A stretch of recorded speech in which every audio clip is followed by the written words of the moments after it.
الحمد للہ رب العالمین وبہ نستعین والصلاة والسلام علی رسولہ الکریم اما بعد اعوذ باللہ من الشیطان الرجیم بسم اللہ الرحمن الرحیم کل نفس ذائقۃ الموت وانما توفون اجورکم یوم القیامہ فمن زحزح عن النار وادخل الجنة فقد فاز وما الحیاة الدنیا الا متاع الغرور صدق اللہ العظیم وقال رسول اللہ صلی اللہ علیہ وسلم لا یؤمن احدکم حتی یکون ہواہ تبعا لما جئت بہ او کما قال صلی اللہ علیہ وسلم۔ آج کی گفتگو کا عنوان ہے اصل کامیابی کیا ہے۔ یہ ایک سوال ہے جو ہر اس سنجیدہ ذی شعور عقل مند اور سمجھدار انسان کے ذہن کا حصہ ہے جو دنیا میں کسی بھی درجے میں باشعور کہلاتا ہے۔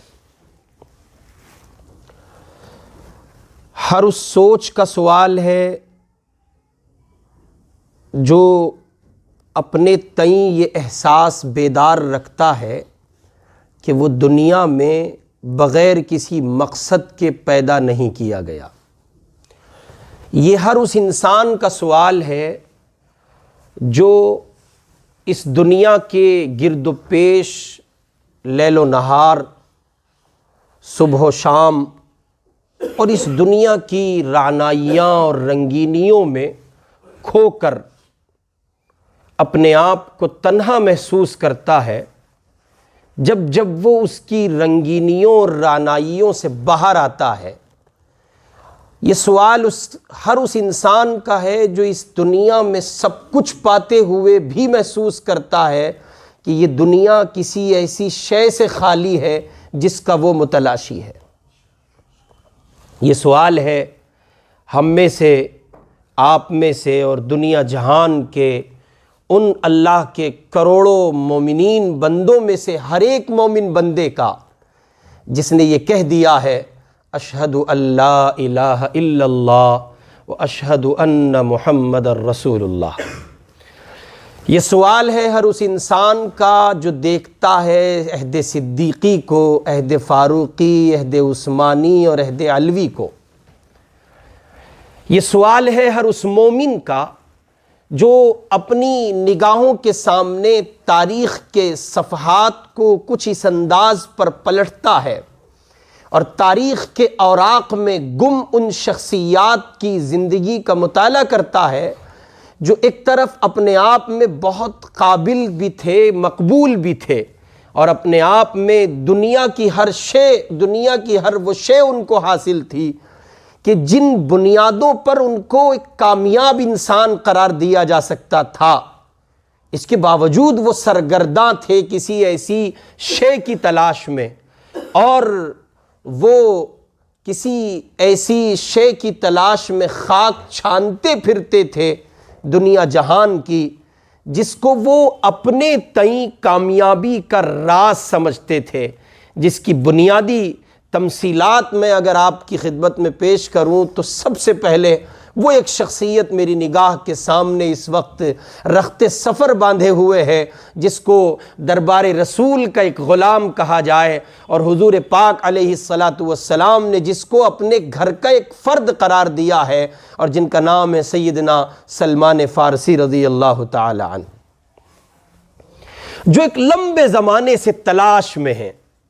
بہت سے مذاہب، بہت سے ادیان، بہت سے تخیل و تصور اس پاک ذات کے تئیں ان کو دکھائے گئے، بتائے گئے، پڑھائے گئے، بہت سی تعبیرات، استعارات اور بہت سے ادیان و مذاہب ان کے سامنے لائے گئے، ان پر پیش کیے گئے، اور انہوں نے ان کا بخوبی مطالعہ کیا، لیکن وہ تسلی نہ پا سکے جس تسلی میں یہ سوال چھپا ہوا تھا اصل کامیابی کیا ہے۔ چنانچہ وہ پہنچے ہیں خاک در خاک خاک چھانتے ہوئے، اور انہوں نے ایک لمبی مسافت طے کی ہے، اور جب وہ مصطفیٰ کے قدموں میں آئے ہیں تب ان کو یہ کلام مقدس کی آیات سننے کو ملی ہیں، جن میں قرآن اپنی خاموش اور اپنی گفتگو کے ساتھ یہ پیغام دے رہا تھا، کل نفس ذائقۃ الموت وانما توفون اجورکم یوم القیامہ فمن زحزح عن النار وادخل الجنۃ فقد فاز وما الحیاۃ الدنیا الا متاع الغرور۔ قرآن کہہ رہا تھا ہر جان موت کا مزہ چکھنے والی ہے، اور قیامت کے دن تم اپنے کیے کے پورے اپنے کیے کا مکمل پورا بدلہ پاؤ گے۔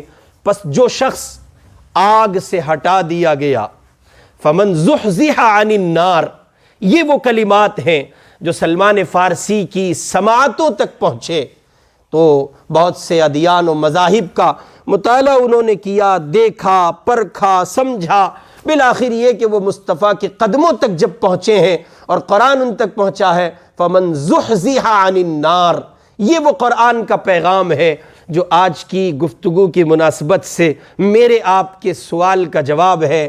پس جو بندہ آگ سے ہٹا دیا گیا، بچا لیا گیا اور جنت میں داخل کر دیا گیا، بے شک یہ آدمی کامیاب ہو گیا۔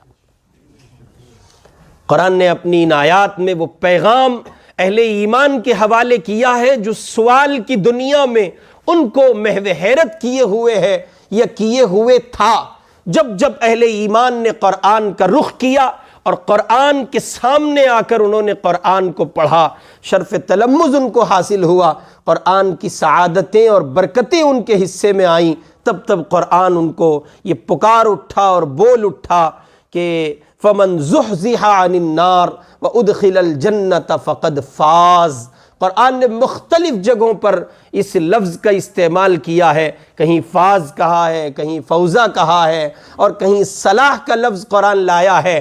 غرض یہ کہ اس طرح کی تعبیرات اور اس طرح کے استعارات اور اس طرح کے کلمات جب قرآن استعمال کرتا ہے تو وہ اس کامیابی کا اشارہ دیتا ہے جو کامیابی اصل کامیابی ہے، اور جس کامیابی کو اصل کامیابی قرار دیا جاتا ہے۔ یہ بات اپنی جگہ مسلم ہے، طے ہے کہ اس کے سوا، یہ بالکل ایک امر مسلم ہے کہ اس کے سوا اب اگر کسی اور شے میں دنیا جہان کے انسان اور بالخصوص اہل ایمان اگر کامیابی کا تصور رکھتے ہیں اور ان کا فہم، ان کا ادراک، ان کی تخیلات کی دنیا وہ سفر کرتے ہوئے یہاں تک اگر پہنچتے ہیں کہ وہ یہ طے کریں کہ اس کے سوا کوئی کامیابی ہے، تو پھر اتنی بات حقیقت کے ساتھ کہی جا سکتی ہے کہ قرآن میں جیسے اللہ تعالیٰ آگے اسی آیت میں کہتے ہیں فمن زحزح عن النار وادخل الجنۃ فقد فاز، جہاں یہ کہہ دیا گیا ہے کہ جو آگ سے بچا لیا گیا اور جنت کا استحقاق جس کو مل گیا وہ بندہ کامیاب ہے، آگے قرآن کہتا ہے وما الحیات الدنیا الا متاع الغرور، یہ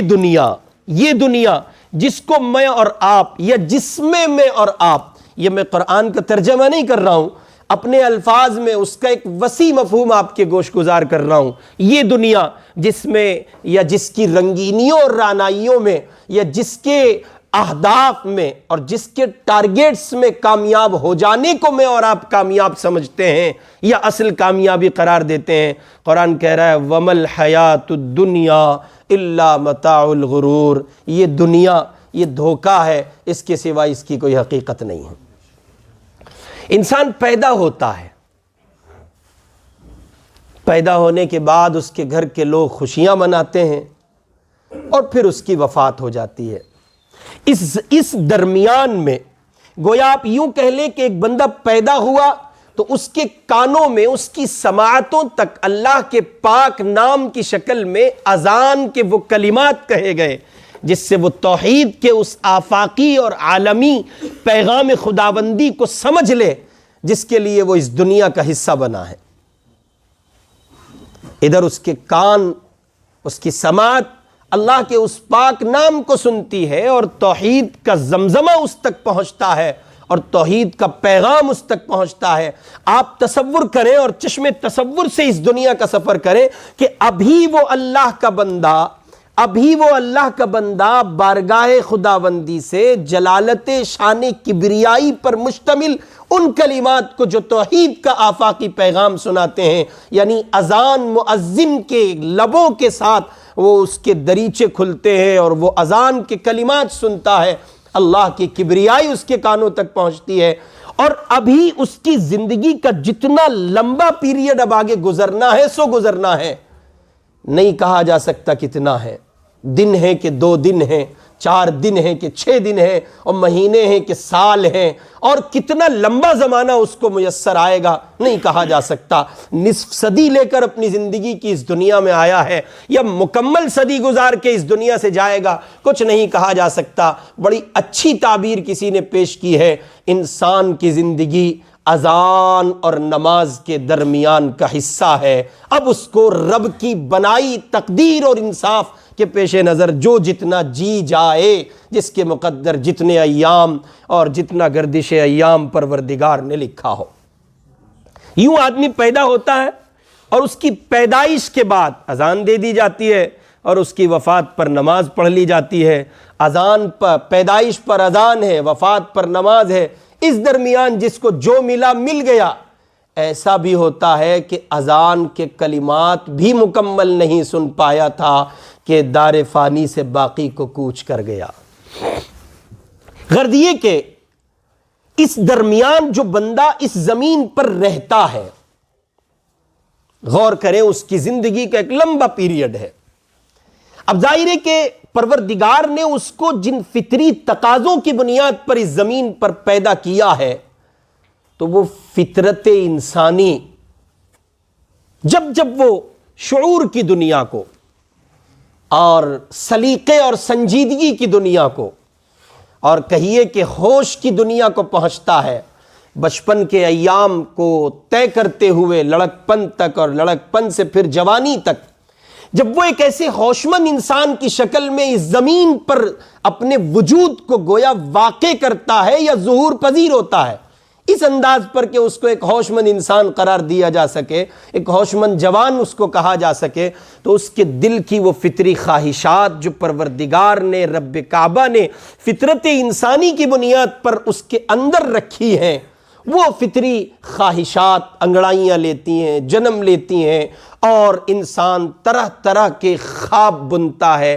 خیالات سے گزرتا ہے، چشم تصور سے ایک کامیاب دنیا کا سفر کرنے کی کوشش کرتا ہے، پھر ان خوابوں کو تعبیر کرتا ہے، اور ان کو شرمندہ تعبیر کرنے کے لیے کئی بار وہ بہت سے راستے غلط چنتا ہے اور کئی بار وہ بہت سے راستے صحیح چنتا ہے، کئی بار وہ غلط ٹریک کا شکار ہو جاتا ہے اور کئی بار اس کو صحیح سمت میسر آتی ہے۔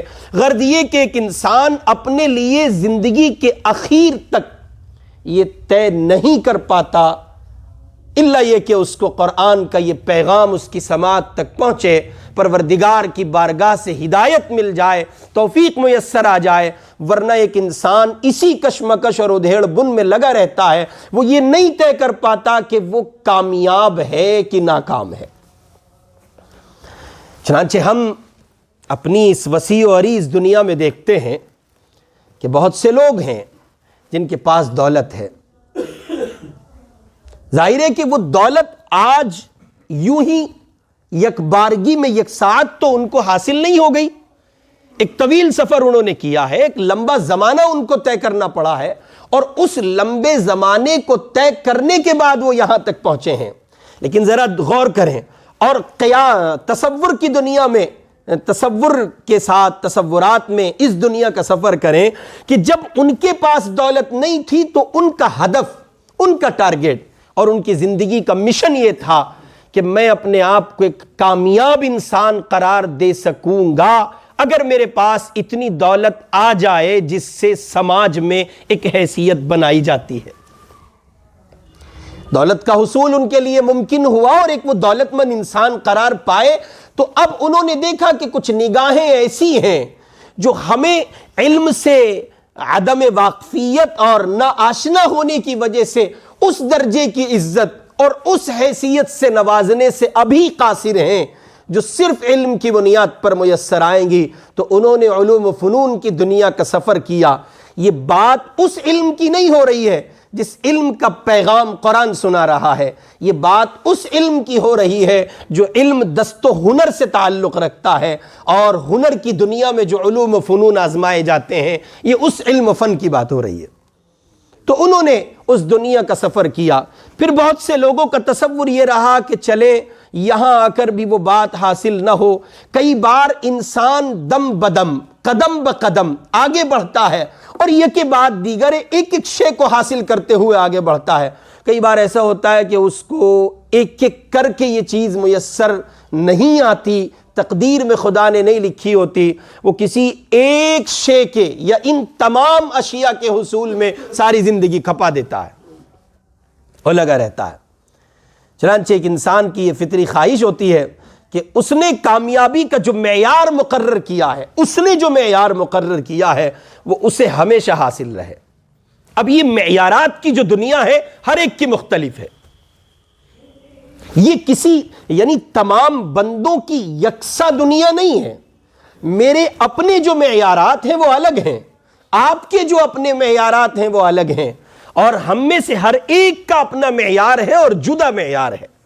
کسی کی چشم تصور کچھ اور دیکھتی ہے اور کسی کے تخیل کی دنیا کی پرواز کچھ اور ہے۔ کوئی اپنے آپ کو سیاسی میدان میں بہت پختہ دیکھنا چاہتا ہے، کوئی اپنے آپ کو دولت کی دنیا میں بہت پختہ دیکھنا چاہتا ہے، کوئی اپنے آپ کو فنون کی دنیا میں بہت پختہ دیکھنا چاہتا ہے، کوئی اپنے آپ کو شہرت کی دنیا میں بہت پختہ دیکھنا چاہتا ہے۔ غرض یہ کہ ایک انسان اپنے آپ میں مختلف معیار کے ساتھ، وہ کوئی بھی ہو سکتا ہے، زندگی گزارتا ہے، پھر ہدف بنا کر ٹارگیٹ کرتے ہوئے اس کا پیچھا کرتا ہے، دوڑ دھوپ میں لگتا ہے، محنت کرتا ہے، کوشش کرتا ہے، اور نتائج اس کے بہرحال یہ کہ برآمد ہوتے ہیں جس درجے کی وہ جائز درجے میں کوشش کرتا ہے۔ لیکن یاد رکھیں، اور یہ ایک سوال بھی ہے کہ کیا ہر اس انسان کو جو نظام مصطفیٰ سے یا نظام قرآن سے منحرف ہو کر ایک دوڑ لگائے چلا جا رہا ہے اور یکے بعد دیگر اس کو اشیاء حاصل ہو رہی ہیں، کیا محض دنیاوی اشیاء کے حصول پر میں اور آپ اس کو کامیاب انسان قرار دے سکتے ہیں؟ کیا میں اور آپ یہ کہہ سکتے ہیں کہ وہ کامیاب ہے؟ کیا میں اور آپ اس کی ضمانت دے سکتے ہیں؟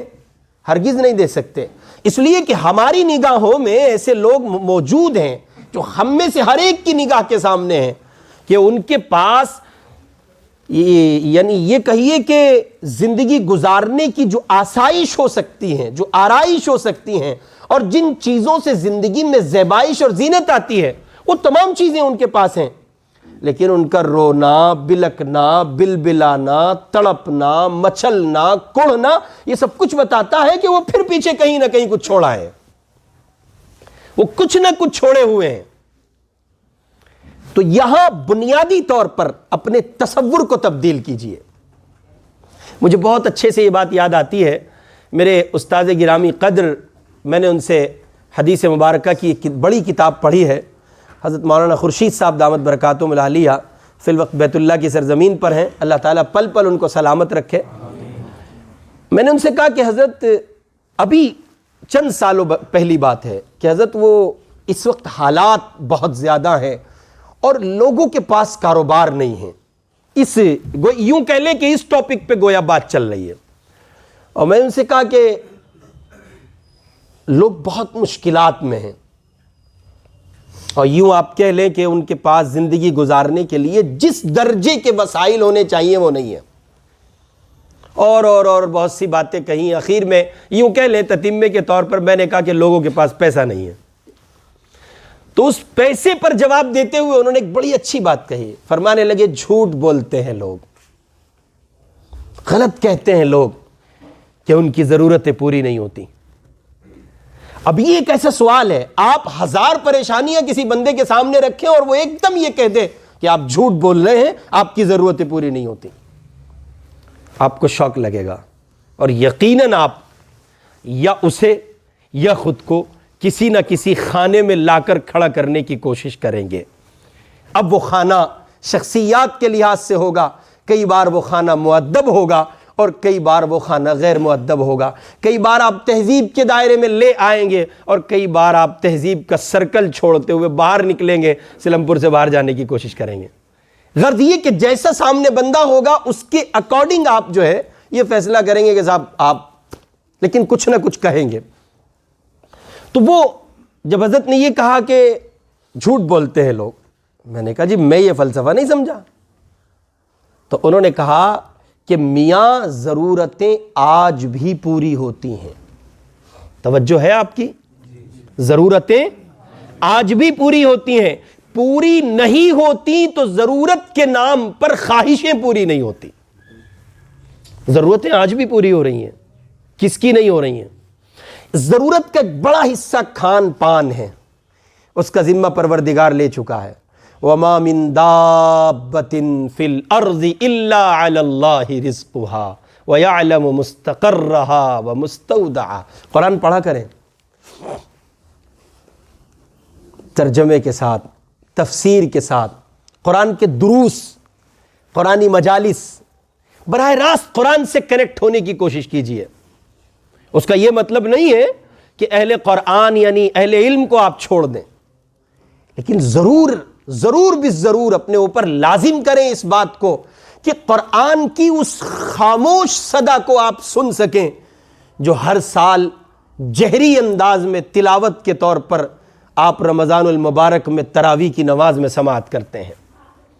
کوشش کریں قرآن کا وہ آفاقی پیغام آپ کی زبان سے، آپ کی گویائی کے ساتھ آپ کی سماعت تک پہنچے، قرآن آپ سے براہ راست مخاطب ہو، آپ پڑھیں اور یہ اندازہ لگائیں اور یوں کہہ لیں گویا کہ آپ اس پر نظر کریں کہ قرآن آپ سے کیا کہتا ہے۔ ظاہر ہے کہ جب تک آپ پڑھیں گے نہیں اور قرآن پاک کے اس آفاقی نظام کو اور اس آفاقی پیغام کو سمجھنے کی کوشش نہیں کریں گے اور وہ پیغام براہ راست آپ کی سماعت کا حصہ نہیں بنے گا، تب تک وہ شے مجھے اور آپ کو حاصل نہیں ہوگی جس کے لیے میں اور آپ سرگرداں ہیں اور تلاش بسیار کے باوجود گویا تنہا اور خالی کھڑے نظر آتے ہیں۔ میں نے کہا حضرت یہ سمجھ نہیں آ رہا ہے۔ انہوں نے کہا یہ سچ ہے، ضرورتیں آج بھی مکمل ہوتی ہیں، ضرورتوں کے نام پر خواہشات کی تکمیل نہیں ہوتی ہے۔ چنانچہ آپ غور کریں، ہر شخص اپنی زندگی میں جھانک لے۔ آپ میں سے ایسے لوگ بھی بیٹھے ہیں جو فرسٹ کلاس پوزیشن کے لوگ ہیں، آپ میں وہ بھی ہیں جو مڈل کلاس کے لوگ ہیں، آپ میں سے وہ بھی ہیں جو مزدور کہلاتے ہیں۔ ہم میں سے ہر شخص اپنے تانے بانوں کی دنیا میں یہ طے کر سکتا ہے، بآسانی غور کر سکتا ہے، دیکھ سکتا ہے، اور اس کے لیے طے کرنا مشکل نہیں ہوگا کہ اس کی ضرورتیں کہاں ہیں اور اس کی خواہشیں کہاں ہیں۔ چنانچہ ضرورتوں کی تکمیل آج بھی ہو رہی ہے، اگر اٹکی کھڑی رہتی ہیں تو ان کا نام خواہش ہے۔ اور یاد رکھیں بہت اچھے سے یہ بات یاد رکھیں، اللہ رب العزت کا ایک مسلمہ نظام ہے جس کو نظام تقدیر کہا جاتا ہے۔ کیا کہا جاتا ہے؟ نظام تقدیر کہا جاتا ہے۔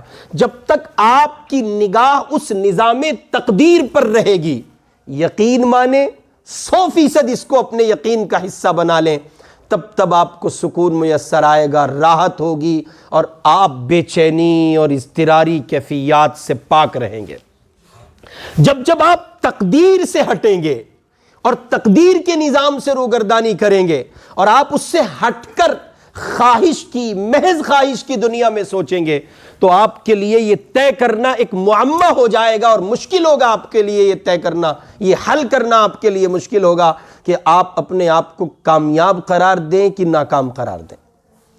چنانچہ ہم جب دیکھتے ہیں اس ذات بابرکت کو جو وجہ تخلیق کائنات ہیں، جو مقصود کائنات ہیں، یوں آپ کہیے کہ جن کے وجود کی برکت ہے اس کائنات کی رعنائیاں، میرے آپ کے آقا و مولا سید الرسل امام الانبیاء حضرت محمد الرسول اللہ صلی اللہ علیہ وسلم، جب ہم دیکھتے ہیں اس ہستی کو کہ وہ اپنے آپ میں دو جہانوں کے خزانوں کی کنجی رکھتے ہیں، کیا نہیں ہے محمد کے پاس؟ وہ کون سی شے ہے جس پر آپ انگلی رکھ کے یہ کہیں گے یہ سرکار کے قدموں کی خاک کا حصہ نہیں تھا؟ کیا کہہ سکتے ہیں آپ؟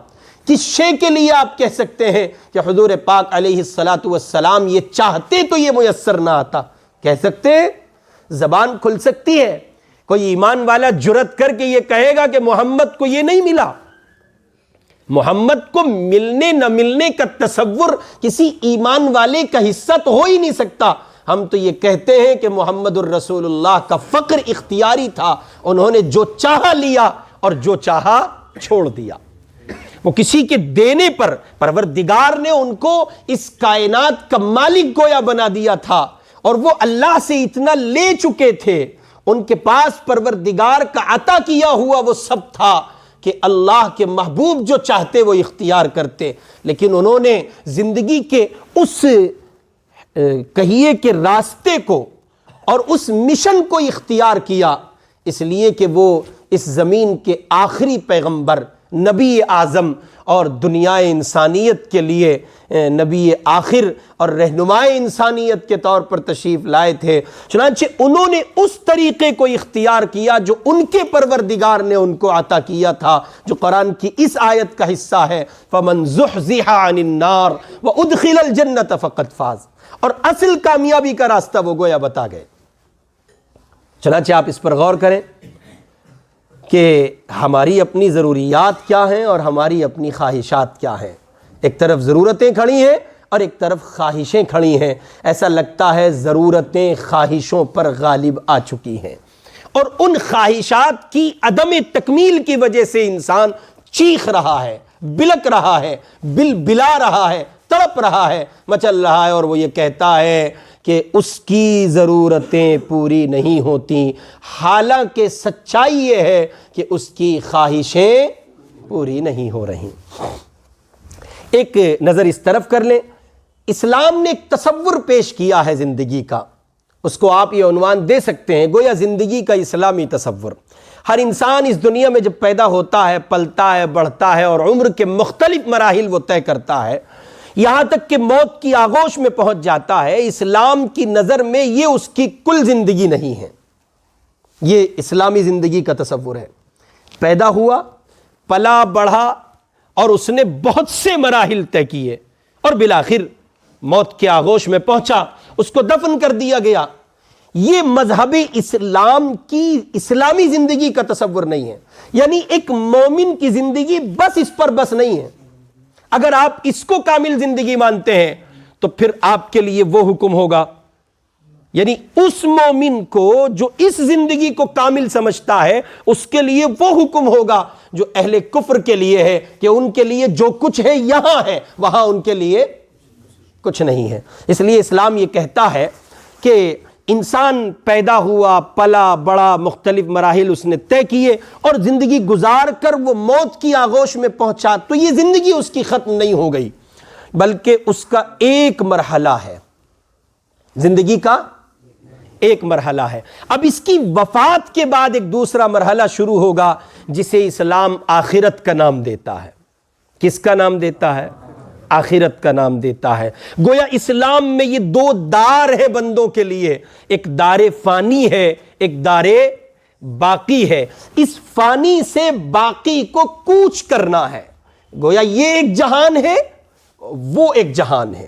جیسے آپ یوں کہہ لیں کہ جب بندے کسی سیاحتی مقام پر جاتے ہیں اور وہاں سے لوٹتے ہیں، اور وہ اپنے دوستوں کو وہاں کی رودات سنا رہے ہوتے ہیں، بتا رہے ہوتے ہیں، وہ کہتے ہیں کہ بھائی آپ گئے ہیں کشمیر، آپ گئے ہیں منالی، آپ نے دیکھا ہے، سوئٹزرلینڈ گئے ہیں، آپ آسٹریلیا گئے ہیں، فلاں، وہ مختلف خوشنما مناظر رکھنے والے خطوں کا نام وہ لیتے ہیں، وہ کہتے ہیں آپ گئے۔ تو اب وہ اپنی اس تعریف کو، اس جگہ کی تعریف کو جو وہ اپنے الفاظ کے سانچے میں ڈھال کر تعبیرات سے محروم انسان آپ کے سامنے پیش نہیں کر سکتا، تو بس وہ بے بسی کے ساتھ ایک جملہ کہتا ہے، وہ کہتا ہے بھائی ایک الگ ہی دنیا ہے۔ کیا ہے؟ ایک الگ ہی جہان ہے، آپ وہاں نہیں گئے تو مختلف جگہوں کے لیے لوگ اس طرح کی تعبیریں استعمال کرتے ہیں۔ غرض یہ کہ دو دار بندے کے لیے خدا نے رکھے ہیں، ایک دار فانی ہے اور ایک دار باقی ہے۔ تو ہماری زندگی کے جو مرحلے ہیں وہ دو ہیں، ایک دنیا کا مرحلہ ہے اور ایک آخرت کا مرحلہ ہے۔ ہم صرف اس پر قانع نہیں ہو سکتے، قناعت نہیں کر سکتے کہ ہماری زندگی یہیں تھی، یہیں ہے اور یہیں ختم۔ ہم یہ کہتے ہیں کہ ہم جب پیدا ہوئے تو یہ ہماری زندگی کی ابتدا تھی، اور پھر اس کے مختلف مراحل کو اس زندگی نے طے کیا عبور کرتے ہوئے، اور اس نے زندگی کا دریا پار کیا، عبور کیا، موت کی آغوش میں پہنچ گئی، اور اب یہ زندگی ایک دوسرے مرحلے سے گزر کر آخرت کی دنیا میں قدم رکھ چکی ہے۔ پروردگار نے یہ اصول اپنے بندوں کے لیے قرار دیا کہ اصل میں کامیاب ان میں وہ لوگ ہیں جو اس زندگی کو اس زندگی پر نوچھاور کر کے وہاں کی کامیاب قرار دیے جائیں، یہ اصل میں کامیاب ہے، یہ اصل میں۔ اب ان کے پاس یہاں اس دنیا میں کچھ ہو نہ ہو، کامیاب کون ہے؟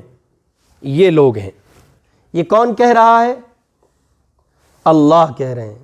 کون کہہ رہا ہے؟ اللہ کہہ رہے ہیں۔ یہ کامیابی کی ضمانت کون دے رہا ہے؟ اللہ دے رہے ہیں۔ یہ پیغام قرآن سنا رہا ہے، جی قرآن بول کر بتا رہا ہے، یہ اصل کامیاب ہے۔ چنانچہ اہل کفر کے لیے بھی پیغام ہے، اہل ایمان کے لیے بھی پیغام ہے۔ اہل کفر کے لیے پیغام اس معنی کر کے اگر ان کی جھولی میں اسلام نہیں رہا اور وہ اسلام ہی سے محروم رہے تو ناکام ہی ناکام ہے، ان کو کامیاب قرار نہیں دیا جا سکتا، کسی صورت نہیں کہا جا سکتا۔ اور اگر وہ اللہ کے بندے کامیاب قرار دیے گئے تو وہ جن کی جھولی میں ایمان ہے، اب ان کے لیے ایک بڑا مشکل مرحلہ یہ ہے کہ ان کے لیے یہ طے کرنا ہوگا، اور یہ ضمانت ان کو تب ملے گی جب ان کی زندگی مصطفیٰ کے نظام پر ہوگی۔ چنانچہ جناب رسول پاک صلی اللہ علیہ وسلم کا ارشاد گرامی ہے، حضور نے فرمایا لا یؤمن احدکم حتی یکون ہواہ تبعا لما جئت بہ۔ آقا نے فرمایا اس وقت تک کوئی بندہ کامل مومن نہیں ہو سکتا جب تک کہ وہ اپنی نفسانی خواہشات کو میرے لائے ہوئے دین کے مکمل طور پر تابع نہ کر دے۔ اب شریعت نے، اسلام نے، قرآن نے، رب کعبہ نے، مصطفیٰ کے نظام نے یہ واضح کر دیا ہے کامیاب کون ہے؟ کامیاب وہ ہے جس کی جھولی اس یقین کے ساتھ بھری ہوئی ہے، یا جس کے دامن میں اسلامی تعلیمات کے پھول ہیں، جو سر کے بالوں سے لے کر پیر کے ناخنوں تک مصطفیٰ کے نظام سے اور آپ کے کردار سے مزین ہے، اور اس کی یہاں کی گزر رہی ہے، گزر جائے گی، اور یہ وہاں بندہ اللہ کی عدالت میں کھڑے ہونے کے لیے یہ سرخرو ہوگا، کامیاب ہوگا، یا منہ دکھا سکے گا، یہ بندہ کامیاب ہے، اس کو آپ کامیاب قرار دیں گے۔ اور اگر ایسا نہیں ہے تو پھر کامیابی نہیں ہے، پھر وہ جھوٹی کامیابی ہے، پھر وہ دھوکے کی کامیابی ہے۔ کون سی؟ ابھی تازہ ایم سی ڈی کے الیکشن ہوئے ہیں نا آپ کے ہاں، تو دیکھیں کئی ایک کینڈیڈیٹ اٹھے ہیں، کسی ایک سیٹ پر کئی ایک امیدوار ہیں، ہر بندہ اپنے زاویے میں کامیاب ہے۔ جیتنا کتنوں کو ہے؟ بولے نا، روٹی آپ نے بھی نہیں کھائی، روٹی ہم نے بھی نہیں کھائی، کتنوں نے؟ ایک بندے کو جیتنا ہے۔ محنت کتنے کر رہے ہیں؟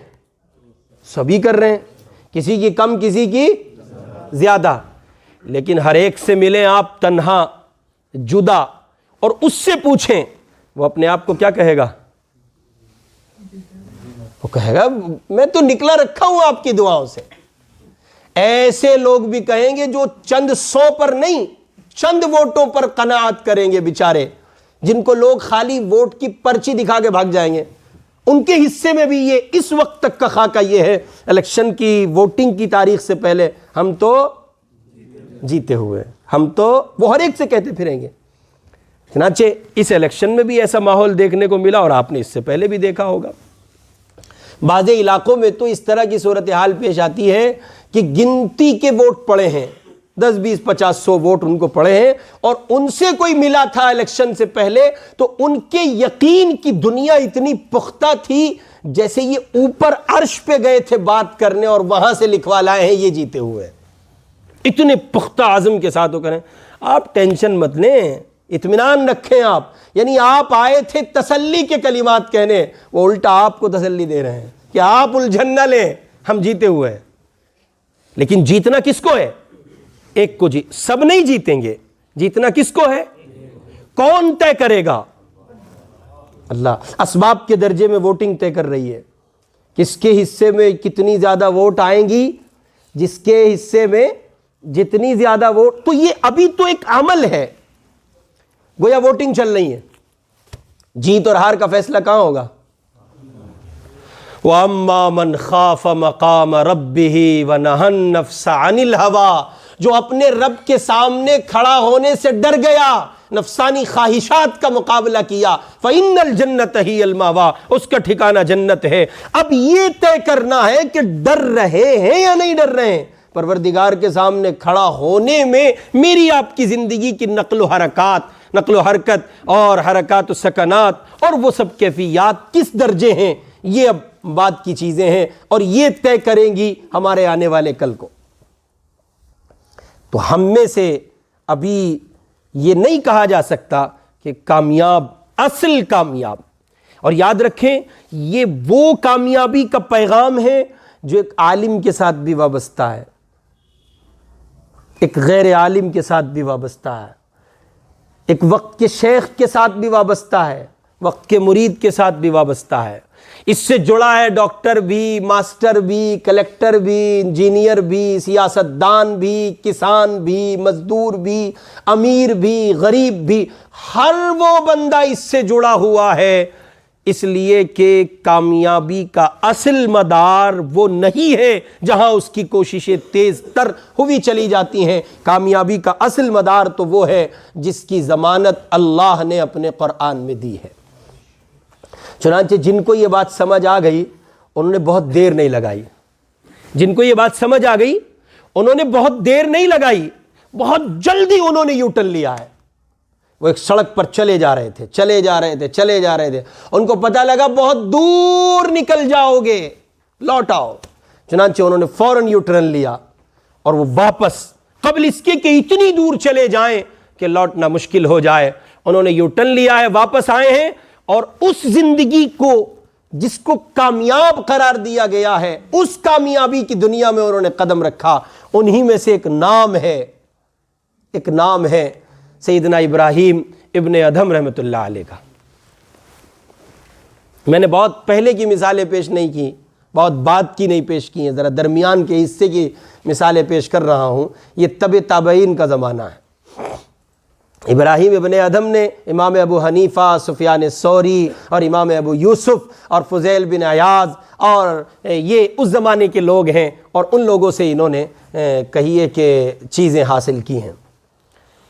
حاکم وقت ہیں، ان کے نانا ایک ریاست کے بادشاہ ہیں، اس ریاست کا نام بلخ ہے۔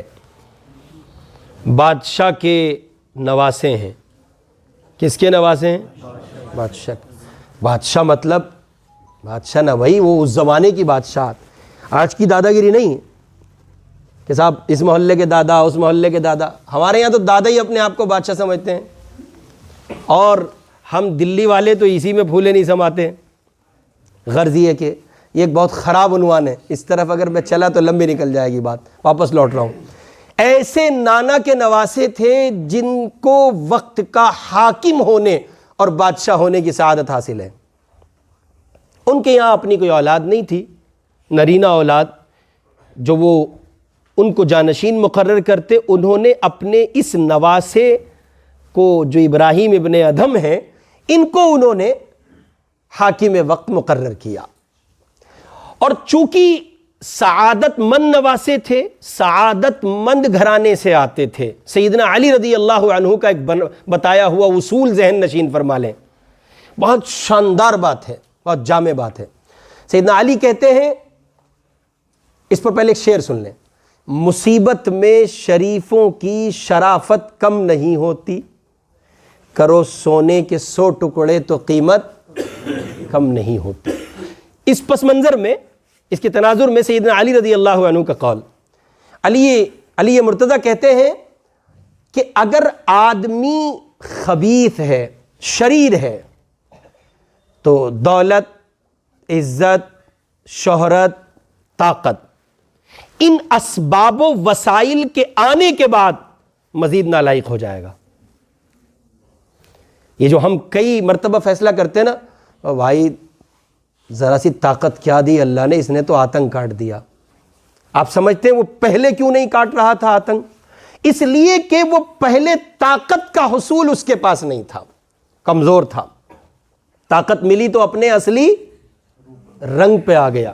کئی بار ہم ایسے بندوں کو بھی دیکھتے ہیں معاشرے میں جو بیچارے غریب تھے تو بھی کہا جاتا تھا بڑے اچھے لوگ ہیں، امیر ہوئے تو بھی کہا جاتا ہے بھائی ان کی پیشانی پہ بل نہیں پڑتا، دولت ضرور دی ہے اللہ نے لیکن کسی طرح سے کوئی ٹنخ منخ ان میں نہیں آئی ہے. سیدنا علی کا قول ہے، وہ کہتے ہیں کہ شریف اگر نسبی طور پر شریف ہے، خاندانی شرافت رکھتا ہے، تو یاد رکھیں دولت، طاقت، شہرت، عزت اور حکومت آنے کے بعد مزید شریف ہو جائے گا.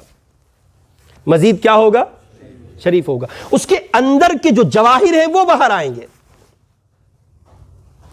حضور پاک علیہ الصلاۃ والسلام نے ایک روایت میں ارشاد فرمایا قیامت کے قریب کچھ لوگوں کو سلام کیا جائے گا اور وہ یہ سمجھیں گے ہماری عزت ہو رہی ہے.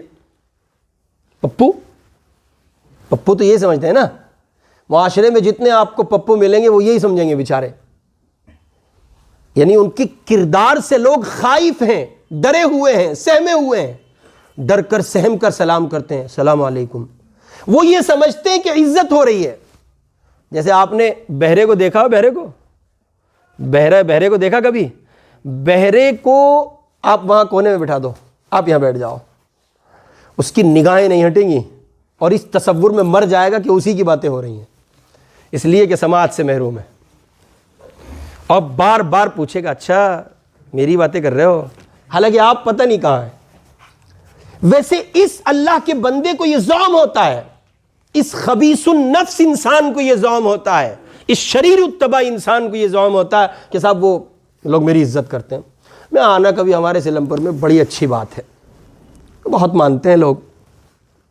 حضور پاک صلی اللہ علیہ وسلم کا فرمان عالی، آقا نے فرمایا کچھ لوگوں کو قیامت کے قریب سلام کیا جائے گا، وہ یہ سمجھیں گے تعظیم ہو رہی ہے، حالانکہ لوگ ان کے شر سے، ان کی شرارت سے بچنے کے لیے ان کو کہیں گے السلام علیکم، اور وہ کیا سمجھیں گے؟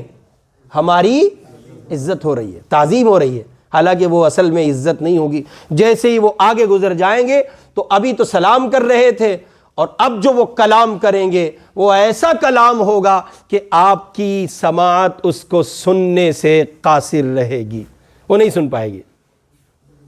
اللہ میری آپ کی ایسے لوگوں میں ہونے سے حفاظت فرما لے.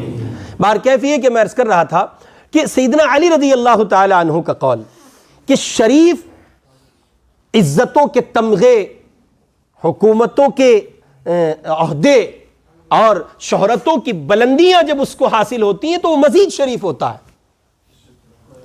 چنانچہ نتائج اس کے ابراہیم ابن ادھم کی ذات بابرکت پر ویسے ہی نکلے. وہ چونکہ خاندانی شرفاء میں عرفاء میں سے تھے تو وہ شرافت بڑھتی گئی، حاکم ہوئے اور خلافت پر، گدی پر متمکن ہوئے، بیٹھے اور ان کی شرافت میں چار چاند لگتے چلے گئے. ایک رات ایک سائل ان کے دربار میں آیا اور اس نے کہا مجھے یہاں ٹھہرنے کے لیے ایک کمرہ چاہیے. ایک فقیر تھا تو درباریوں نے اس سے کہا یہ بادشاہ کا دربار ہے، اللہ کے نیک بندے، سرائے نہیں ہے، کہاں چلے آئے ہو تم؟ اور یہ دیوانوں کی بات الگ ہوتی ہے بھائی، یہ جو دیوانے ہوتے ہیں نا، دیوانے، ان کی بات الگ ہوتی ہے. یہ کس دنیا میں بات کر رہے ہیں، کہاں بات کر رہے ہیں، یہ بس وہی جانتے ہیں، کوئی دوسرا نہیں جانتا. بہت سے لوگ کہتے ہیں یہ ممکن کیسے ہے، ہم کہتے ہیں یہ ممکن ہے. آؤ اس دنیا کا رخ کرو، سفر کرو، پتہ چلے گا ایک جہان اور بھی ہے اس کے سوا جس میں آپ رہتے ہیں، اور ایک نہیں پتہ نہیں کتنے جہان ہیں. ہمارے اکابر میں بہت سے ایسے نام ہیں کہ جب وہ ان کے حالات زندگی لوگ پڑھتے ہیں تو کہتے ہیں عجیب بات ہے، یہ کیسے ممکن ہے، یہ کیسے ممکن ہے، یہ ایسے ہی ممکن ہے. وہ جب چاہتے ہیں تو سب کچھ ممکن بنا دیتے ہیں. میں نے ایک بڑے عالم دین سے پوچھا، مزار العلوم کے مفتی ہیں وہ، ایک موقع پر ان سے پوچھا کہ وہ ہمارے حضرت گنگوہی رحمۃ اللہ علیہ کے حالات میں ہیں، حضرت گنگوہی اپنے زمانے میں 1.25 لاکھ مرتبہ اللہ اللہ روزانہ کہتے تھے. کتنی مرتبہ؟ 1.25 لاکھ. یہ بات ہو رہی ہے دلی میں پلس سیلم پور میں. اب سیلم پور کے میں اور آپ شہری یہاں کے رہنے والے ہماری سماعتوں تک جب یہ بات پہنچی حضرت گنگوہی 1.25 لاکھ مرتبہ اللہ اللہ روزانہ, تو ہم میں سے جو جتنا قابل امام صاحب کچھ اور بتاؤ, یہ نہیں ہضم ہو رہا, کیسی باتیں کر رہے ہو, یہ تو ممکن ہی نہیں ہے. اتنا تو میں جماعت میں گیا تھا, سب سے ہٹ کٹ گیا تھا, چلے میں نہیں ہو سکا, پورے چلے میں نہیں ہوا. آپ ایک دن کی بات کر رہے ہیں, ممکن نہیں ہے. مولانا محمد الیاس صاحب رحمۃ اللہ علیہ کی والدہ روزانہ رمضان میں 40 سپارے پڑھتی تھیں. اور کیسے پڑھتی تھیں؟ گھر کے سارے کام کاج پڑھتی تھیں, سارے کام کاج کرتی تھی گھر کے. اس زمانے میں کٹم کی روٹیاں بناتی تھی. آج تو بابو کی اور بیبی کی روٹی بنتی ہے, میلا بابو التیلا بابو, بس یہ 2 لوگ ہیں گھر میں, تیسرا تو ہے ہی نہیں کوئی. کون ہے مجھے بتاؤ, کہاں ہے؟ آپ کو دکھتا ہے کوئی ساس, کوئی سسر اگر روٹی کھانے نصیب ہے اس کے, بھائی مقدر بلندیوں والا ہے وہ بہت, ورنہ کہاں ملتا ہے کسی کو کھانے کو. اور اگر بابو کو بھی مل جائے یہ بھی بڑی بات ہے. اب ذرا دنیا ایڈوانس ہو چکی ہے, بابو کے بھی لالے پڑے ہیں. آپ کو معلوم ہے بابو گھر آ رہا ہے یہ ایسا لگتا ہے بابو جو ہے کوئی جمعدار ہے, اللہ حفاظت فرما دے. بابو گھر آ رہا ہے تو فون آ گیا بابو پہ, 2 روٹی لیتا ہی ہو بھائی. ہماری طبیعت ٹھیک نہیں تھی آج, ہے کہ نہیں؟ ہماری طبیعت ٹھیک نہیں تھی, 2 روٹی لیتا ہی ہو. اور غنیمت ہے میاں روٹی لا رہے ہو, وہ دن دور نہیں ہے جب سالن بھی لاؤ گے. ہماری دلی میں سب ملتا ہے, کیا لینا چاہتے ہو ریڈی میڈ سب ملتا ہے ماشاءاللہ. غرض یہ کہ وہ اس زمانے میں کتنے سپارے مہینہ رمضان کا, 1 مہینے میں نہیں پڑھتی تھی بھائی, کیسی باتیں کر رہے ہیں, روز پڑھتی تھی. مہینہ کون سا ہے؟ تو جو خاتون 40 سپارے پڑھتی ہو روزہ رکھتی ہوگی کہ نہیں رکھتی ہوگی؟ لازم بات ہے, روزہ تو رکھتی ہوں گی نا. گھر کے کام کاج, شیخ الحدیث صاحب رحمۃ اللہ علیہ نے آپ بیتی میں لکھا ہے, ہم جوائنٹ فیملی کے لوگ آج بھی ان اکابر کے گھرانوں سے اگر آپ لوگ واقف ہوں اور کسی درجے معلومات رکھتے ہو تو آج بھی جا کے دیکھیں. اور نظام الدین کے دسترخوان پر اگر کسی کو سعادت کبھی ملی ہو تو یہ سارے اکابر ایک دسترخوان پہ بیٹھتے تھے. ہم نے وہ زمانہ دیکھا ہے, آج بھی وہی ترتیب ہوگی کہ ایک ہی دسترخوان پر ہمارے پیر و مرشد ہمارے حضرت دامت برکاتہم العالیہ کے ساتھ جانے کا اتفاق ہوا. تو ہم نے دیکھا حضرت مولانا ابراہیم دیولہ صاحب, حضرت مولانا سعد صاحب اور حضرت مولانا احمد لاٹ صاحب اور حضرت مولانا یعقوب صاحب سب ایک ہی دسترخوان پہ بیٹھے ہیں, سب کھانا کھا رہے ہیں, اندر سے روٹیاں بن کے آ رہی ہیں. مولانا زہیر صاحب سب لوگ, وہ یعنی ان گھرانوں میں آج بھی نظام یہی ہے کہ صاحب وہ ایک نظام ہے, جوائنٹ فیملی میں یہ لوگ رہنا پسند کرتے ہیں, رہتے ہیں. اور اب تو خدامہ اب ہوں گی, خادمائیں اب ہوں گی, اس زمانے میں وہ خادماؤں کا بھی مزاج نہیں تھا. حضرت مولانا رحمۃ اللہ علیہ کی والدہ کے متعلق حضرت شیخ الحدیث صاحب لکھتے ہیں کہ روزانہ گھر کے سارے کام کاج کرتے ہوئے روزے سے رہ کر 40 سپارے قرآن کی تلاوت کرنے والی ماں حضرت مولانا محمد الیاس صاحب رحمۃ اللہ علیہ کی والدہ. اب یہ میرے آپ کے سامنے بات آئی, کیسے ممکن ہے؟ نہیں حضرت کیسی باتیں کر رہے ہو, کچھ اور بتا دو, تھوڑا سا گھٹا لو.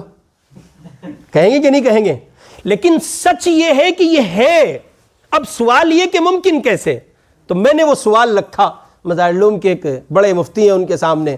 انہوں نے مجھے بڑی اچھی بات بتائی, کہنے لگے, اور انہوں نے مجھ سے کہا کہ آصف میاں جب بات ان کی ہوتی ہے نا, بات اس جملے سے پوری بات واضح ہو جائے گی, آپ لطف لیں اس جملے کا, جب بات ان کی ہوتی ہے تو زبان ان کے نظام کے مطابق کام کرتی ہے. کہاں کے مطابق کام کرتی ہے؟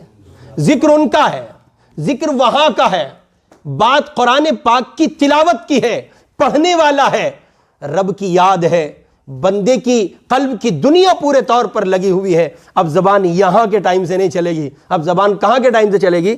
زبان وہاں کے ٹائم سے کام کرے گی. دنیا یہی ہے, وقت اسی طرح چل رہا ہے, سب کے لیے وہی ایک وقت ہے, لیکن آپ کے لیے اس وقت کی دنیا کو تھام دیا گیا ہے, روک دیا گیا ہے. اور ایسے دیوانے اس مجلس میں بھی موجود ہیں جن کا معمول کثرت تلاوت کا ہے, اور خوب ہے, اور خوب ہے.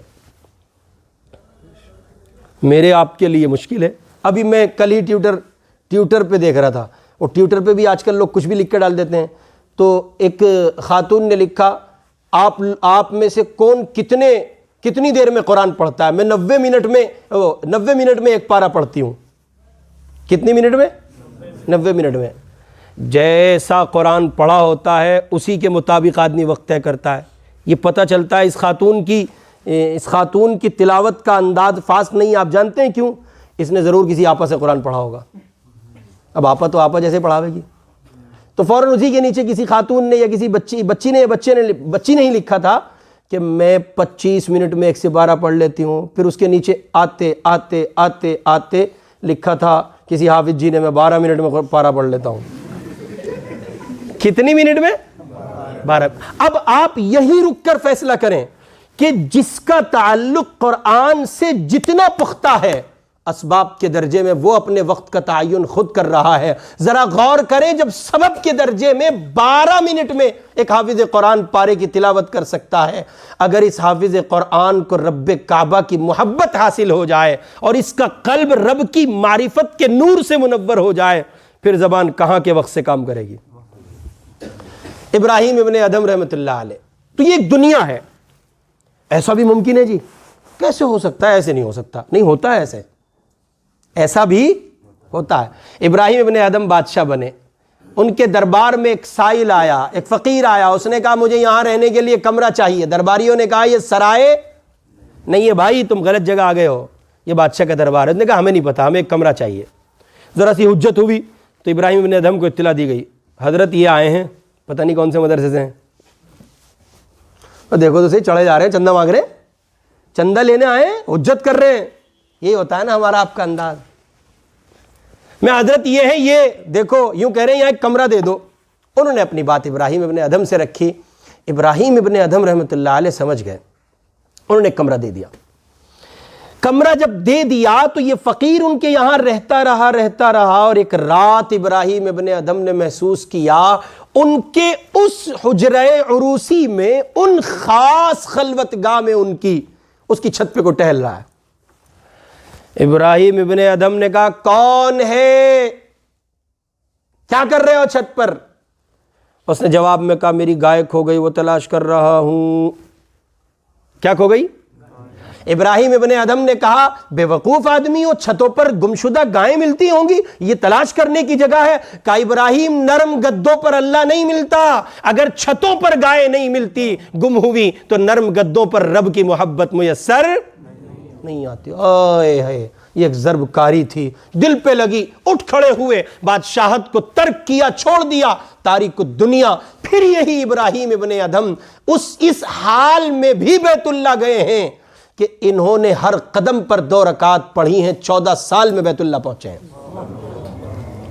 ایک دنیا ہے، کیا ہے یہ؟ ایک دنیا ہے، لیکن یہ انہی کی سمجھ میں آئے گی جن کو قرآن کی آیت میں چھپا یہ راز پتہ چل جائے، فمن زحزح عن النار وادخل الجنت فقد فاز۔ بھیا ہم کامیابی سمجھ رہے تھے اچھا گھر بنانے میں، ہم کامیابی سمجھ رہے تھے ڈھیر ساری دولت کمانے میں، ہم نے کامیابی سمجھی اپنے بینک بیلنس کو، کاروبار کو، جائیداد کو بڑھانے میں، اور زمینیں خریدنے میں، اور نظام کو وسیع کرنے میں اور پھیلانے میں، اور شہرتیں اور دولتیں اور رفعتیں اور عزتیں اور بلندیاں سمیٹنے میں ہم اس کو کامیابی سمجھ رہے تھے۔ قرآن کہتا ہے اس نری دولت کو، اس نری عزت کو، رفعت کو، بلندی کو جو خالص ہے، قرآن سے ہٹ کر ہے، شریعت سے ہٹ کر ہے، نظام مصطفیٰ سے ہٹ کر، جس کو تم عزت اور کامیابی کہہ رہے ہو، وَمَا الْحَيَاةُ الدُّنْيَا إِلَّا مَتَاعُ الْغُرُورِ، بھیا یہ تو خالی دھوکہ ہے۔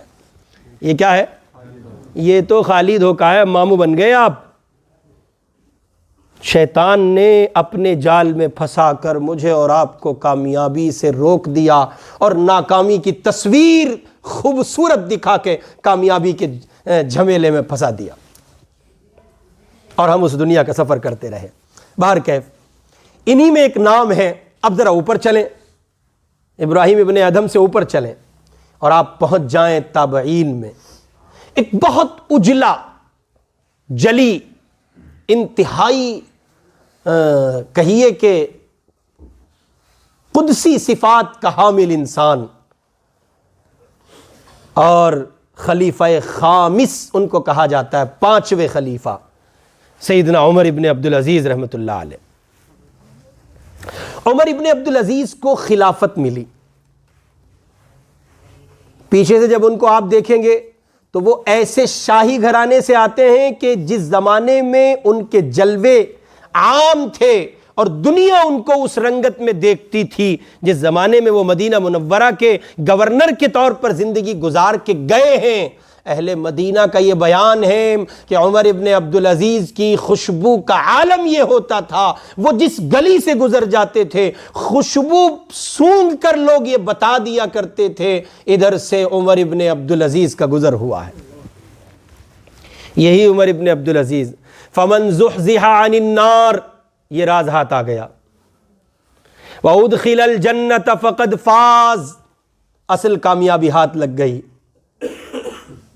دنیا گدیوں سے اتر کے سنورتی ہے، دنیا گدیاں پا کے، گدیاں چھوڑ کر سنورتی ہے، گدیاں ٹھکرا کے سنورتی ہے۔ یہ ایک انوکھا، بے مثال و منفرد چہرہ ہے جو گدی پہ بیٹھ کے ایسا سنور کے دکھا رہا ہے دنیا کو، اور یہ بتا رہا ہے لوگوں، حکومت میں آ جانے کے بعد اور حاکم وقت ہو جانے کے بعد بھی رب کا نظام اپنی زندگی میں ایک بندہ اس طرح نافذ کر سکتا ہے۔ اب وہ دنیا کے ہر اس انسان کو آئینہ دکھا رہے ہیں جو اپنی دولت کے زعم میں ہے، طاقت کے زعم میں ہے، شہرت کے زعم میں ہے، بلندیوں کے زعم میں ہے اور اپنے دبدبے کے زعم میں ہے۔ ہر اس انسان کو عمر ابن عبدالعزیز آئینہ دکھا رہے ہیں، لوگوں دیکھو۔ ہر اس باپ کو آئینہ دکھا رہا ہے عمر ابن عبدالعزیز کا کردار، جو اولاد کے لیے نہ دھوپ دیکھتا ہے، نہ سایہ دیکھتا ہے، نہ گرمی دیکھتا ہے، نہ سردی دیکھتا ہے، نہ مشکل دیکھتا ہے، نہ آسانی دیکھتا ہے، بس کوشش یہ کرتا ہے کسی طرح اولاد کے لیے مال کو، دولت کو جمع کرے، حلال ہو حرام ہو، اس کے امتیاز کے بغیر لگا ہوا ہے۔ عمر ابن عبدالعزیز رحمہ اللہ بادشاہ ہو گئے، خلیفہ ہو گئے۔ ان کے زمانہ خلافت میں ایک وقت ایسا بھی آیا، نظام کو ایسا نافذ کیا کہ دور عمر کی یادیں تازہ ہو گئیں۔ اور لوگوں نے یہاں تک لکھا ہے کہ دور عمر ابن عبدالعزیز میں ایک شخص بغداد سے چلا شام پہنچا، زکوٰۃ کی رقم ہاتھ میں لے کے پہنچا، صبح سے شام تک شام کی گلیوں میں ٹہلتا رہا، کسی سائل کا متلاشی تھا، ڈھونڈتا تھا کسی ایسے بندے کو جو زکوٰۃ کا مستحق ہو۔ نظام ایسا برپا کیا، اس زکوٰۃ دینے والے بندے کو صبح سے لے کے شام تک ڈھونڈنے پر تلاش بسیار کے بعد کوئی آدمی ایسا نہیں ملا جو زکوٰۃ کا مستحق ہو۔ عمر ابن عبدالعزیز نے نظام نافذ کیا۔ یہ اسی وقت ہوگا جب اپنے گھر سے بیزاری ہو، بے اعتنائی ہو، بے پرواہی ہو۔ یہ اسی وقت ہوگا جب اپنے آپ کو شریعت کا، سنت کا، قرآن کا اور اس پیغام کا پابند کیا ہو۔ یہ اسی وقت ہوگا جب اولاد سے منہ موڑ لیا گیا ہو۔ یہ اسی وقت ہوگا جب بچوں کے بلکتے چہرے دیکھ لیے گئے ہوں۔ یہ اسی وقت ہوگا جب بیٹیوں اور بیٹوں کے کپڑے دیکھ کر، ان کے آنسوؤں کو دیکھ کر باپ متاثر نہ ہوا ہو۔ یہ اسی وقت ہوگا جب گھر میں فاقہ کشی کی حالت سے وہ دل برداشتہ نہ ہوا ہو اور ان سب کے آگے وہ جنت کی خوشی دیکھ رہا ہو، آخرت میں راحت دیکھ رہا ہو، میدان محشر کا سکون دیکھ رہا ہو۔ وہ دیکھ رہا ہو میدان محشر بپا ہے، اللہ کی عدالت لگی ہے، میری اولاد ہی چلتی پھرتی مجھے دکھائی پڑ رہی ہے، آنکھ میں آنسو نہیں ہے اور ان پر کسی طرح کی معصیت کی ندامت نہیں ہے، بے چینی نہیں ہے، میں میرے بچوں کو قابل اطمینان پاتا ہوں۔ عمر ابن عبدالعزیز گویا اس زمین پر وہ نقش دیکھ رہا تھا، وہ منظرنامہ ملاحظہ کر رہے تھے، اور بالآخر یہ کہ جب ان کی وفات کا وقت آیا، اصل کامیابی کو پا چکے تھے، اس لیے دنیا سے بیزاری کی اور اس اصل مشن پر لگے رہے، راتوں رات روتے تھے۔ ان کے معاصرین نے، ان کے ہم زمانہ لوگوں نے دن رات اٹھ کر بیٹھ کر چلتے پھرتے ان کو دیکھنے والے لوگوں نے یہ لکھ دیا ہے انتہا کرتے ہوئے کہ ہم نے عمر ابن عبدالعزیز سے پہلے تو کسی کو نہیں دیکھا، لیکن عمر ابن عبدالعزیز کے زمانے میں اور ان کے بعد جن لوگوں کو دیکھا ہے، ہم یہ کہتے ہیں صداقت و دیانت کے ساتھ، ہم نے عمر ابن عبدالعزیز جیسا رونے والا نہیں دیکھا۔ حاکم وقت ہے، بلک رہا ہے، رو رہا ہے، جس کے زمانے کا خزانچی اتنا دیانت دار ہو کہ بیوی نے شکایت کی عید آ رہی ہے کپڑے بنا دیجئے، کب پیسے نہیں ہیں، کہا 1 مہینے کی تنخواہ ایڈوانس لے لیں۔ کیا لے لیں؟ ایڈوانس لے لیں۔ بات ایڈوانس کی ہو رہی ہے، اضافی مانگ رہا ہے بندہ، کٹا دے گا۔ کیا تربیت کی تھی خزانچی کے پاس جب وہ پرچی پہنچی ہے تو اس نے بیت المال کا جو ناظم تھا اس نے کہا امیر المومنین میں دیے دیتا ہوں، انکار نہیں کرتا، آپ کا حکم ہے، لیکن ایک سوال کی اجازت چاہتا ہوں۔ کیا ہے وہ سوال؟ سوال یہ ہے آپ مجھے یہ ضمانت دے دیجئے کہ آپ اگلے 1 مہینے تک زندہ رہیں گے، میں آپ کو اگلے مہینے کی سیلری دیے دیتا ہوں۔ عمر ابن عبدالعزیز کانپ گئے، بلبلا اٹھے اور کہا نا نا نا نا نا، کل نفس ذائقۃ الموت۔ سب ان کے سامنے منظرنامہ تھا، لکل امۃ اجل اذا جاء اجلہم فلا یستأخرون ساعۃ ولا یستقدمون۔ کسی کو نہیں پتا ہے، ان اللہ عندہ علم الساعہ وینزل الغیث ویعلم ما فی الارحام وما تدری نفس ماذا تکسب غدا وما تدری نفس بأی ارض تموت۔ کچھ نہیں پتا اگلے پل کیا کس کے ساتھ کیا ہونے والا ہے، موت کس کی کہاں کس طرح منڈلا رہی ہے، کب کس کو پکڑ، کسی کو نہیں پتا۔ عمر ابن عبدالعزیز نے کہا نہیں نہیں نہیں، میں نہیں مانگتا ہوں یہ تنخواہ 1 مہینے کی اضافی۔ بیوی سے معذرت کی، اور بیوی بھی عام نہیں تھی میاں، شہزادی ہے، یہ شہزادے ہیں، وہ شہزادی ہے، یہ بھی حکام کے گھر سے آتے ہیں، رؤساء اور شرفاء کے گھر سے آتے ہیں، یہ وہ بچے ہیں جنہوں نے درہم میں آنکھیں کھولی، دینار میں آنکھیں کھولی، سونا اور چاندی میں آنکھیں کھولی۔ میں اور آپ بڑی آسانی سے کہہ دیتے ہیں حضرت میں نے اپنی بچی کو بڑے پیار سے پالا ہے۔ آؤ اگر تم نے بڑے ناز و نعم میں پالا ہے، کیا تم نے حضرت عمر ابن عبدالعزیز جیسا اپنے بیٹوں کو پال دیا جیسے وہ پل پوش کر بڑے ہوئے تھے، اور ان کی بیوی جیسا آپ اپنے بچوں کو پال چکے ہیں؟ اگر نہیں تو پھر دلیل ہے، اور میرے آپ کے سامنے ایک چیلنج ہے اور سوال ہے کہ میں اور آپ اس چھوٹی سی مٹھی بھر دولت کے چکر میں کیوں اپنے آپ کو تباہ کیے ہوئے ہیں؟ اخیر وقت ہے، چند ساعتیں ہیں، کسی نے کہہ دیا، قریب کا کوئی مصاحب تھا، اس نے آ کے کہا عمر ابن عبدالعزیز سے آپ نے اپنے بچوں کے لیے کچھ نہیں چھوڑا، لاوارث چھوڑ دیا آپ نے ان کو، بے آسرا چھوڑ دیا آپ نے ان کو، آپ نے ان کو کس کے اوپر چھوڑا ہے؟ کوئی مال آپ نے جمع نہیں کیا، کوئی سلسلہ آپ نے ان کے لیے نہیں چھوڑا۔ عمر ابن عبدالعزیز نے کہا میرے پاس 2 راستے تھے، یا میں اپنی آخرت کا سودا کرتا، اپنی جنت داؤ پہ لگاتا، اور اس سے قبل اس کے کہ وہ مکمل بات اپنے مصاحب سے کرتے، انہوں نے اپنے بیٹوں کو بلایا، قربان جائیے اس اولاد پہ، قربان جائیے اس باپ پہ۔ عمر ابن عبدالعزیز نے کہا کہ میرے بچوں، میں نے دو چیلنج تھے میرے سامنے، 2 راستے تھے، یا تو میں تمہیں خوش کرنے کے لیے حرام و حلال کی تمیز کھو دیتا، رب کی بغاوت مول لیتا، قوم کا مال تمہارے حوالے کر دیتا اور بیت المال سے تمہاری جھولیاں بھر دیتا، اور میں ہمیشہ جہنم کا ایندھن ہو جاتا، یا میرے بچوں میں نے یہ کیا ہے کہ میں نے تمہیں اس تقدیر کے سہارے چھوڑا ہے جو اللہ نے تمہارے ساتھ رکھی ہے، یا میں نے تمہیں اس نظام کے سہارے چھوڑا ہے جو پروردگار کا نظام ہے۔ میرے بچوں، کوئی بھوکا نہیں مرتا ہے، میں تمہیں اللہ کے آسرے چھوڑ رہا ہوں۔ علماء نے، مورخین نے لکھا ہے ان کے بعد جو حاکم بنا اس نے دولت کو سمیٹا اور اپنے بچوں کے لیے ڈھیر ساری دولت چھوڑ کے گیا، لیکن بہت قریب کے زمانے میں لوگوں نے دیکھا عمر ابن عبدالعزیز کے جتنے بیٹے تھے، غالباً 9 یا 11 9 بیٹے غالباً تھے، عمر ابن عبدالعزیز کے جتنے بیٹے تھے، ہر ایک بیٹا صوبے کا گورنر تھا، اور اس کے بعد جو حاکم تھا جس نے دولت کے انبار اولاد کے لیے جمع کیے تھے، اس کے بچے دمشق کی جامع مسجد پر بھیک مانگ رہے تھے اور کاسا گدائی لیے ہوئے در در کی ٹھوکریں کھاتے تھے، اور اللہ کا پیغام گویا وہ زبان حال سے سناتے تھے۔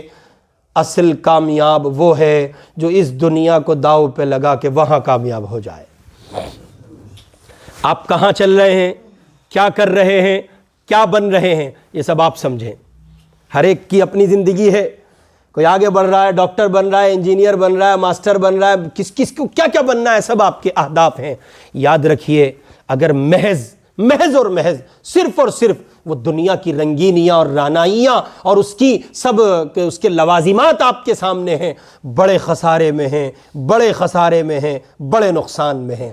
فلاح و فوز کے حامل اگر آپ بننا چاہتے ہیں اور اس اصل کامیابی کو چاہتے ہیں تو اینگل چینج کر دیجئے، نظریہ تبدیل کر دیجئے، زاویہ بدل لیجئے۔ بقول شیخ الاسلام حضرت مولانا محمد تقی صاحب عثمانی دامت برکاتہم العالیہ کے، اپنی دنیا کو دین بنا لیجئے، اپنی دنیا کو دین بنا لیجئے۔ ظاہر ہے کہ دنیا کو دین بنانا ہے، یہ ایک ہنر ہے،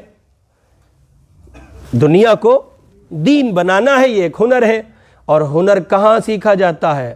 ہنر مندوں سے سیکھا جاتا ہے۔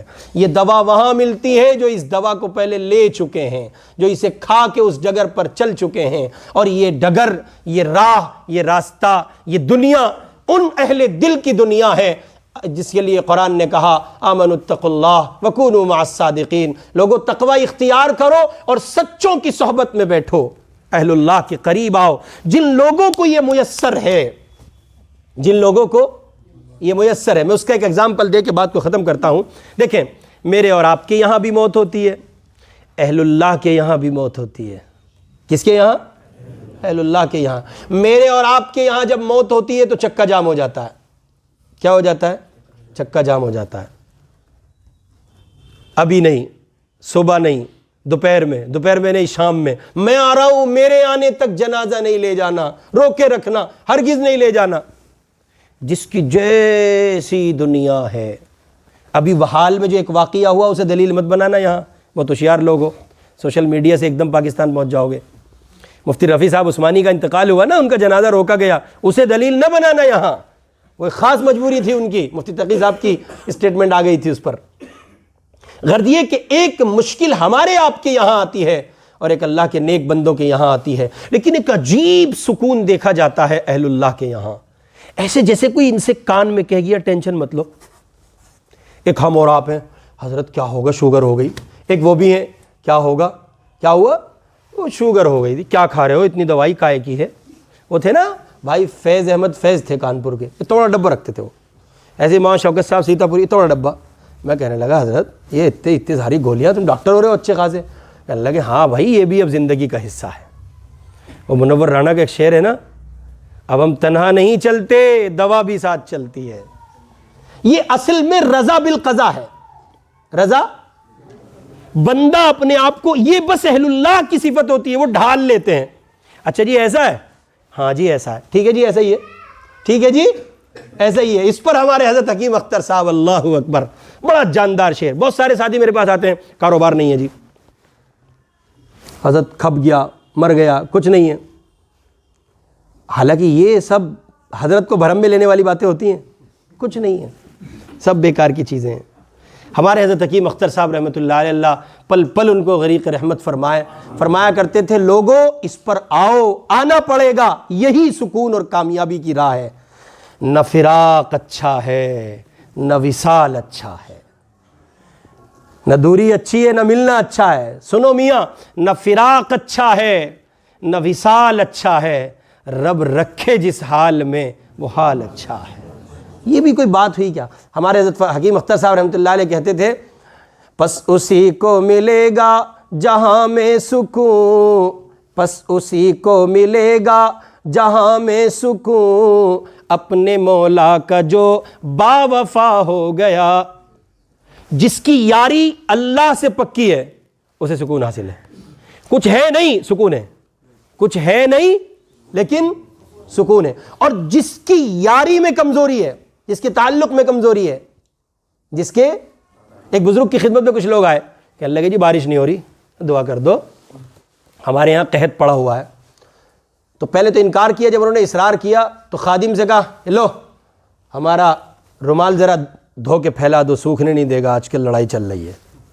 ہائے، کسی کے رومال کی بھی لاج رکھی جاتی ہے، کسی کے، وہ خادم نے دھو کے پھیلایا، ایسا برسا، سارے سیلم پور والے حضرت رکوا دو، ساری گندگی نالیوں کی باہر آ گئی، تیرا پھر رہا ہے، جمنا باہر آ جائے گی۔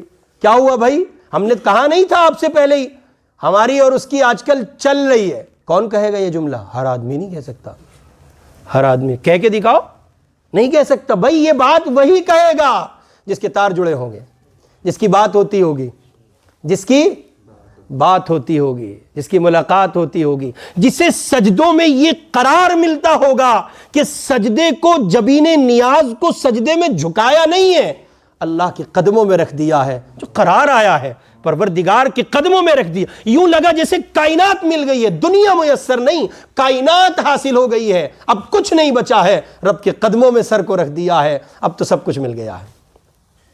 اس لیے میرے عزیز پیارے سچے پکے نوجوان دوستو، زندگی کو اس اصل کامیابی کے ٹریک پہ ڈال لو۔ کہاں ڈال لو؟ اور بس دو باتیں عرض کر رہا ہوں، اپنی دنیا کو دین بنا لو، اور دنیا کو دین بنانے کا مطلب ہے کسی سے جڑ جاؤ، اور کسی سے جڑنے کے لیے ہمارے حضرت حکیم اختر صاحب کہا کرتے تھے جس کا بلڈ گروپ جس سے میچ کرتا ہو، جس کو جس سے مناسبت ہو، جس کے تار جہاں فٹ بیٹھ جائیں، جو جس کو سمجھ میں آ جائے، بس تین باتوں کا خیال رکھنا۔ نمبر ایک، وہ متبع سنت ہو، کسی پاکھنڈی پیر سے بیعت مت ہو جانا۔ پاکھنڈی پیر بہت ہیں معاشرے میں، بہت ہیں بھائی صاحب، بہت ہیں، گھومتے پھر رہے ہیں۔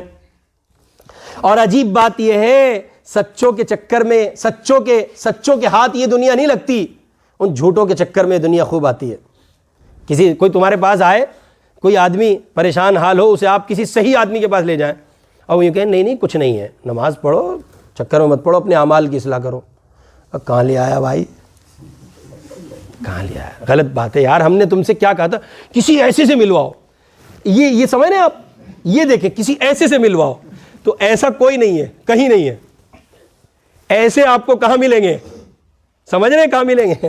ایسے آپ کو اداکار تو مل سکتے ہیں وہ اداکاری کرتے ہوئے، لیکن ایسے آپ کو اہل اللہ نہیں ملیں گے جو ایسا کر دیں۔ ہم تو یہی چاہتے ہیں نا، بڑی تعداد ہے بیعت ہونے والوں کی بھی جن کے مقصود اصلاح نہیں ہے، معاف کرنا اصلاح نہیں ہے، جن کا مقصد، ایک تو مجھ سے کہہ رہا میرا ہی مرید تھا، ہائے اب جب پیر ہم جیسے ہوں گے تو پھر مرید ایسے ہی ہوں گے، کہہ رہا حضرت بیعت بھی ہو گیا، کاروبار پھر بھی نہیں چلا۔ سبحان اللہ، بیعت بھی ہو گیا، کاروبار پھر بھی۔ نیتوں کو درست کریں۔ حضرت مولانا علی میاں صاحب رحمۃ اللہ علیہ کہتے تھے اس امت کو اتنا کسی شے نے نہیں مارا جتنا نیت کے فساد نے مارا ہے۔ ہماری نیت درست، لوگ اللہ کے راستے میں وقت لگاتے ہیں بھائی، جماعتوں میں نکلتے ہیں، معلوم ہے آپ کو کیوں؟ حالات سنور جائیں گے، اور جب وہ لوٹتے ہیں حالات نہیں سنورتے پھر وہ بدزن ہو جاتے ہیں۔ تو حالات سنورنے کے لیے جماعت نہیں ہے، بندہ سنورنے کے لیے جماعت ہے۔ حالات سنورنے کے لیے بیعت نہیں ہے، بندہ سنورنے کے لیے بیعت ہے۔ اب بندہ خود تو نہیں سنورتا، ایسا کوئی دے دو حضرت بس یوں ہو جا۔ اچھا اگر ایسا کچھ ہوتا تو پھر تو یوں ہی ہو جاتا ہے نا۔ شیخ کو اتنے مجاہدوں کی کیا ضرورت پڑی تھی؟ اور شیخ کے شیخ کو کیوں پڑی تھی؟ پھر کسی کو کچھ ضرورت نہیں پڑی تھی۔ تو ایسا کچھ نہیں ہے، ایسا کچھ نہیں ہے۔ میاں انتہا کر کے ایک جملہ کہہ رہا ہوں، جب سید الرسل امام الانبیاء حضرت محمد الرسول اللہ صلی اللہ علیہ وسلم بدر کی لڑائی میں، میدان بدر میں، احد میں چل کے جاتے ہیں، اصحاب پیمبر قربانی دیتے ہیں، پھر محمد کا دین اور نظام مصطفیٰ اور اللہ کی محبت کی راہ اتنی سستی نہیں ہے، یوں ہی مل جائے گی، ایسے مل جائے، ایسے نہیں ملے گی۔ پھر لوٹ رہا ہوں، فمن زحزح عن النار وادخل الجنت فقد فاز، جو جہنم سے بچا لیا گیا، جنت کا استحقاق جس کو دے دیا گیا۔ اب سوال یہ کہ جی فیصلہ کہاں ہوگا؟ یہ تو مرنے کے بعد ہے۔ ارے میاں پوت کے پاؤں پالنے میں نظر آ جاتے ہیں، پوت کے پاؤں پالنے میں نظر آ جاتے ہیں۔ آپ کی ڈگر بتائے گی، صبح بتائے گی، شام بتائے گی۔ صحابہ نے حضور سے کہا یا رسول اللہ ہمیں کیسے پتہ چلے، ہمیں کیسے پتہ چلے ہم صحیح جا رہے ہیں؟ حضور نے فرمایا جب تمہیں اعمال صالحہ کی توفیق ہو اور نواہی سے، گناہوں سے نفرت ہو تو سمجھ لو تم صحیح جا رہے ہو۔ پیمانہ ہے کہ نہیں ہے ہمارے پاس؟ حضرت ہم صحیح جا رہے ہیں یا نہیں، اس کا کیسے پتہ چلے؟ ہمارے اذکار دعائیں قبول ہو رہی ہیں کہ یہ کیسے پتہ چلے؟ حضرت عارفی رحمۃ اللہ علیہ کی خدمت میں ایک نوجوان نے کہا حضرت ہماری تو پتہ نہیں نمازیں بھی قبول ہوتی ہوں گی یا نہیں ہوتی ہوں گی۔ حضرت نے فرمایا اچھا کہ ہاں جی پتہ نہیں۔ فرمایا کھڑا ہو گیا، مجھے سجدہ کر۔ اللہ اکبر، گتھی سلجھا دی، مجھے سجدہ کر۔ کہا حضرت اللہ میاں کے سوا سجدہ نہیں ہے کسی کو؟ فرمایا پیارے یہ اخلاص کی دلیل ہے۔ یہ کیا ہے؟ تو رب کے سوا کسی چوکھٹ پہ سر نہیں جھکا سکتا، اللہ کے سوا کہیں اور نہیں جھک سکتا. یہ تیرے سجدے کا اخلاص ہے اور تو اپنے سجدے کو قبول سمجھ لے. اس لیے عزیزو اپنی نمازوں پر، روزوں پر، اذکار پر، تلاوت پر شک میں نہ پڑا کرو. کرنے